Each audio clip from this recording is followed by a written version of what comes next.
Hello everyone and welcome back to Monster Monday. On this episode, I'm going into the deep end of old school mythos, and I am going to dig up none other than the Spriggan.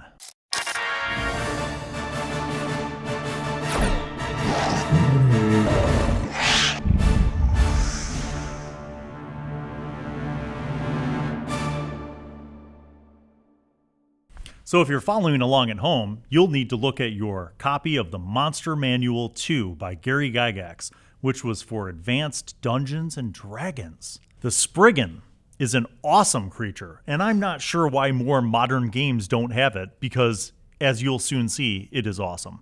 Let me give you a little bit of a background on the Spriggan. These ugly, dour cousins of the gnomes are found near isolated communities or in uninhabited areas. They dwell in burrows or ruins. They're able to become giant-sized, gaining the appropriate statistics as given in parentheses above, to terrorize, rob, and otherwise work vile deeds.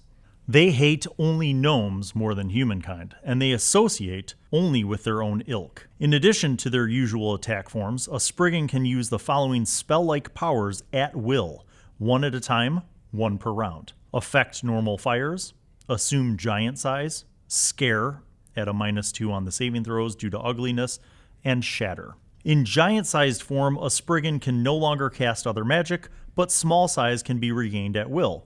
All Spriggans in small form have the abilities of an 8th level gnome thief of 18 dexterity.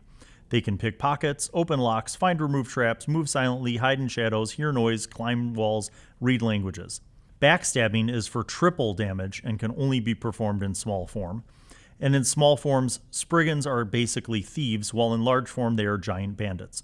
It's quite possible for a group of these creatures to be of mixed sizes if it aids their nefarious ends. So whether you enjoy using like Feywild kind of creatures or fairy sort of things, or you just want to situate this in whatever world you're in, the idea that the gnomes have these evil cousins that are not Svirfneblins, mind you, Svirfneblins. These are Spriggans. They're different. The fact that they are basically 3 feet tall when they're normally, in their small form, but can grow to giant size at 12 feet in height is tremendously powerful. And that's an at-will, every round power, if they so desire. This is so awesome that I can't even begin to tell you how excited I am to throw these into encounters, adventures, and whole campaigns. And I'm going to share with you my ideas about how to do that. Step 1, using them in encounters. So virtually anywhere, even though it refers to burrows and ruins, just imagine anywhere that your characters in your party are traveling. You could be going through the wilderness, rocky mountainous areas, deserts, whatever. Almost any climate and terrain where your current adventures are taking place. Just throw together a little ruined area and have it be populated by a small colony of Spriggans. And maybe at first the Spriggans are in small form and they're mischievous. They see this party of adventurers and they decide they're going to mess with them. So they set up a series of little traps and obstacles, booby traps, whatever, so that the party is kind of thrown off kilter.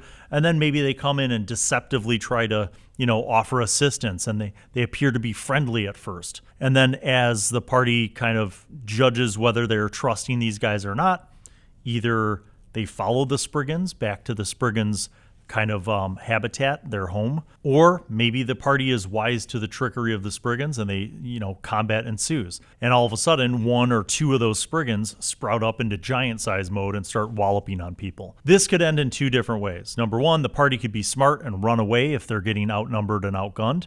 Or number 2, maybe the party defeats these Spriggans, right? Not knowing that there's more back at their home base. You could have this easily start off as an encounter that turns into an adventure, right? The initial encounter could just be that initial, the Spriggans kind of messing with the party or trying to steal from them or whatever. Or maybe they're bold and they're there's 3 little Spriggans and 1 large Spriggan, and they're guarding a bridge. And they're if you want to cross the bridge, you're going to have to pay a tax. And the giant always says something like, yeah. And then the party's we don't want to pay a tax. Well, you're going to have to, or Big Otto's going to wallop you. Yeah. And it kind of be almost comic relief. How do you turn this into a whole ass adventure? Well, let's say that the Spriggans were successful, even if they got defeated, that one of them was able to steal something very important to the party. or someone. Maybe someone in the party got abducted, or maybe an NPC who was a friend of the party got abducted. Whatever it might be, right? You have some reason why the party wants to now go find these Spriggans, and they're going to go back to the burrows, and what they uncover is in fact a dungeon crawl, because the Spriggans are smart. They're not just going to like live in some, non-defended locale, whether that's ruins or a burrow, a dungeon crawl, a series of caves, whatever you want to call it. The Spriggans are capable of doing thiefy kind of things, which means setting traps. So now you've created a dungeon crawl that is loaded with obstacles, pit traps, swinging, blade death traps, that kind of stuff. And you could decide based on the level and the power and experience level of your party how many Spriggans to actually have. But a lot of the challenges could just be non-combat trap and puzzle challenges, right? Maybe the Spriggans don't always have like death traps, but they have like complicated locks that you have to like figure out by moving panels on a wall, sliding them into the correct order. And if you don't, it shoots out a gout of flame, or it electrifies the floor that you're standing on, whatever the trick or trap might be. And side note, if you're like, but Bill, I'm not good at designing traps and puzzles, that's where you go get Wally DM's book of puzzles and traps. Go buy it. It's worth it. Back to the Spriggans. So one way or the other, you entice the party into following these Spriggans and pursuing them into their lair. And the party is able to overcome the traps and whatnot to discover that the Spriggans have this little colony, and that they're willing to give back what it is that they stole, plus some additional treasure if the party will leave them in peace. And that is a social interaction component now, where you've thrown negotiation and diplomacy into the mix. Now maybe your group is a bunch of murder hobos and they don't want to negotiate, they just want to kill the Spriggans. So be it. But either way, whatever choice they make can now connect that adventure into a whole ass campaign, my friends. Because let's say they murder hobo the Spriggans, they kill this colony of Spriggans. What they don't know is that after they leave, another group of Spriggans comes to deliver goods and supplies to this colony, finds their comrades wiped out, follows the tracks because they're thiefy, and they figure out what happened, right? Maybe they even use some magic to discover the identities of the people who killed their friends and family members. And now this other group of Spriggans is on the hunt. They're going to basically hunt the party. They could even gain notoriety amongst the Spriggans such that like some higher level magical wizard Spriggan now takes notice of the party and decides that he's going to try to manipulate the party into doing things for him, right? To repay the debt of having slain those other Spriggans. And so maybe he amasses a group of, 14 giant Spriggans to intimidate the party and say, you killed this colony of ours and these were our friends and family. You will now make it up to us or we'll kill you. It's a little bit railroady, but it's creating a big bad end guy kind of situation. And you're not telling the party that they have to do this. They still have agency, but it's kind of an ultimatum thing. And it can drive options for adventures, okay? Now again, I'm not all for ultimatums. I'm definitely not for railroading. I prefer having a loose, open, and reactive environment where the player's actions dictate what happens in your world. But there are lots of ways where you can use these Spriggans in a longer term form.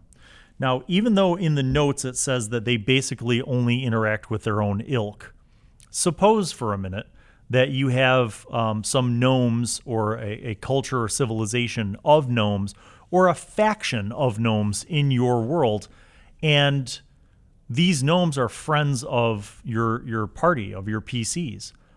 Maybe the gnomes come to the PCs with an appeal that they need help against this Spriggan onslaught.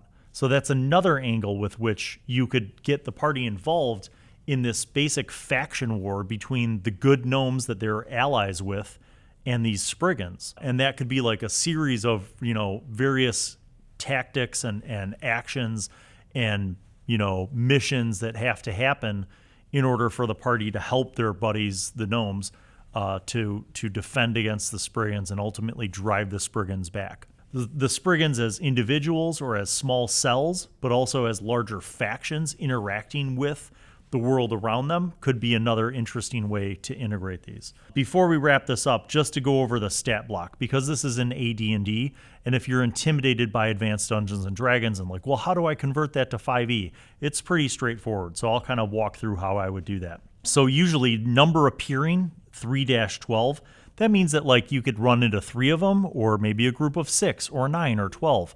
I like to go by 3s, but you can adjust how many there are based on the number of people and the level in your party that you're running the game for.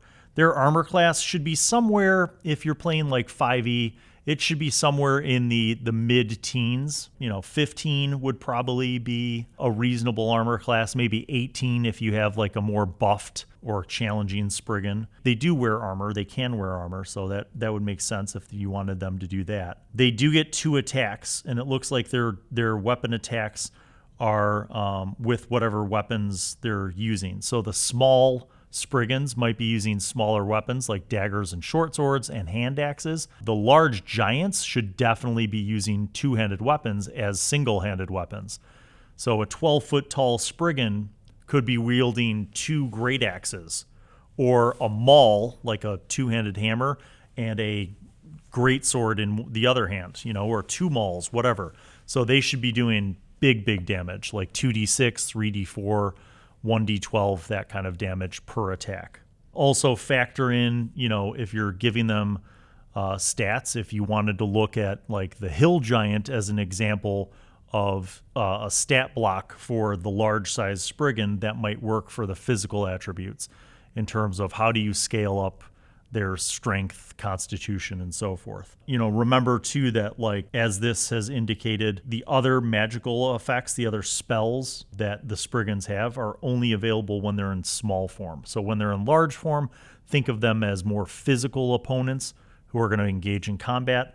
In small form, they could be more crafty and thief-like. Also, one final thing is, these spells are based on the Advanced Dungeons and Dragons paradigm. So affect normal fires, assume giant size, scare, and shatter. You could try to find the analogs of that in like D&D 5e, or just pick like 4 or 5 spells that you think would fit for the Spriggans to have. And maybe even some cantrips, in D&D, like maybe you want to have them all have Firebolt, so they have a ranged attack.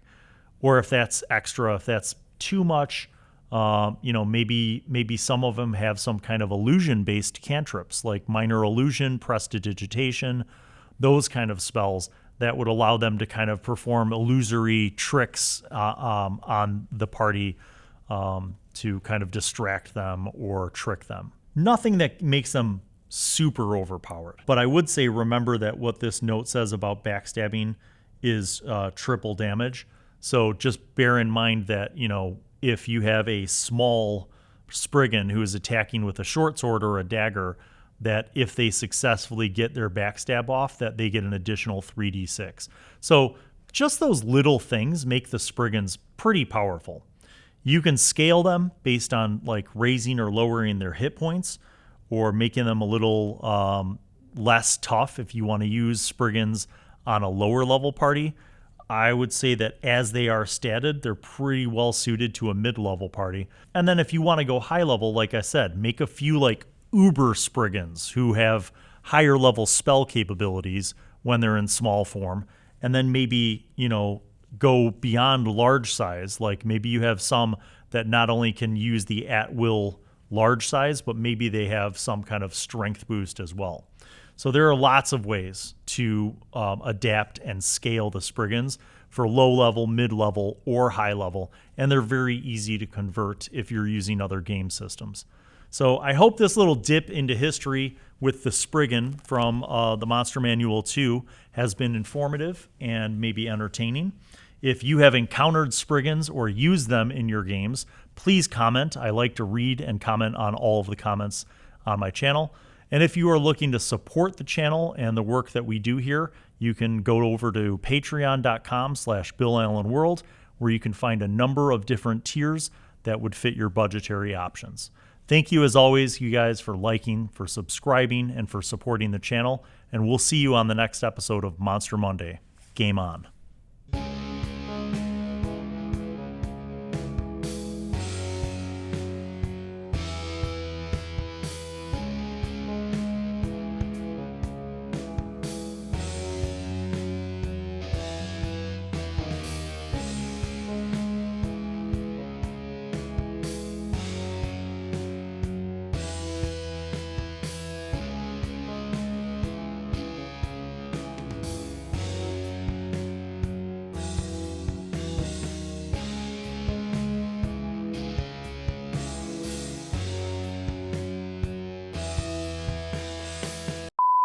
know what, Carafa? I don't know how hard it is to press record and just fucking obey. But it is hard to press it. No, it's not. It's one red button. Someday I will be able to shoot lasers out of my eyes, Carafa. And they will be aimed at you and your kneecaps. All right, ready? Hello, everyone, and Carafa? Well, hello, and welcome to Bill Allen World. I am Wizzy, the Wizard. I'm back once again to remind you to subscribe and click on the notifications button, and also watch videos that are over there. Tune in to the next episode of whatever show you were just watching, and watch other shows featuring Bill. He made me say that because he's a narcissist. Okay, bye.